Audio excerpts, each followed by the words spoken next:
തൃശ്ശൂരിൽ യുവാവിനെ കുത്തിക്കൊന്നു. 15ഉം 16ഉം വയസ്സുള്ളവരാണ് കുട്ടികളാണ് പ്രതികൾ. ഇപ്പോൾ വയലൻസ് സംബന്ധമായ സിനിമകളൊക്കെ ഇപ്പോൾ ഇറങ്ങുന്ന സമയമാണ്. നമ്മൾ സിനിമയിൽ ചെറുപ്പത്തിൽ ഒരുപാട് അനുകരണങ്ങൾ നമ്മളൊക്കെ ചെറുപ്പത്തിൽ കാണിച്ചിട്ടുണ്ട്. പക്ഷെ അത് ഇത്ര കുത്തും കുലയൊക്കെ കിടന്ന് ഈ കുട്ടികളിതാ അനുകരിച്ച് പഠിക്കുന്നത്. അമിതമായ ലഹരിയുടെ ഉപയോഗമൊക്കെ കൂടി വരുന്നതും ഒക്കെ സിനിമയിൽ നിന്ന് കണ്ടുപിടിക്കുന്നതാണ്. പക്ഷേ സിനിമക്കാരെ തെറ്റല്ല, അവരൊക്കെ നിയമമായിട്ട് ബാൻ ചെയ്തിട്ടുണ്ട്, അവർ സിനിമയിൽ കാണിക്കുന്നുണ്ട്. പക്ഷേ ഇപ്പോഴും നമ്മുടെ പുതിയ തലമുറ അത് മനസ്സിലാക്കുന്നില്ല.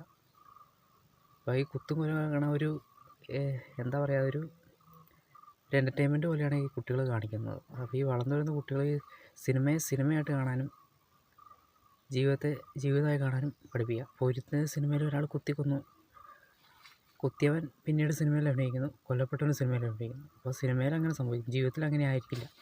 അത് ഈ ലഹരി അടിമ ഈ സിനിമ ഇതുമാണ് കുട്ടികളിങ്ങനെ കൊലപാതകങ്ങളും ഇതൊക്കെ ആക്കി മാറ്റുന്നത്. അപ്പോൾ നിങ്ങൾ ഇനിയെങ്കിലും അത് ഉത്തമമായ വിദ്യാലയങ്ങൾ അല്ലെങ്കിൽ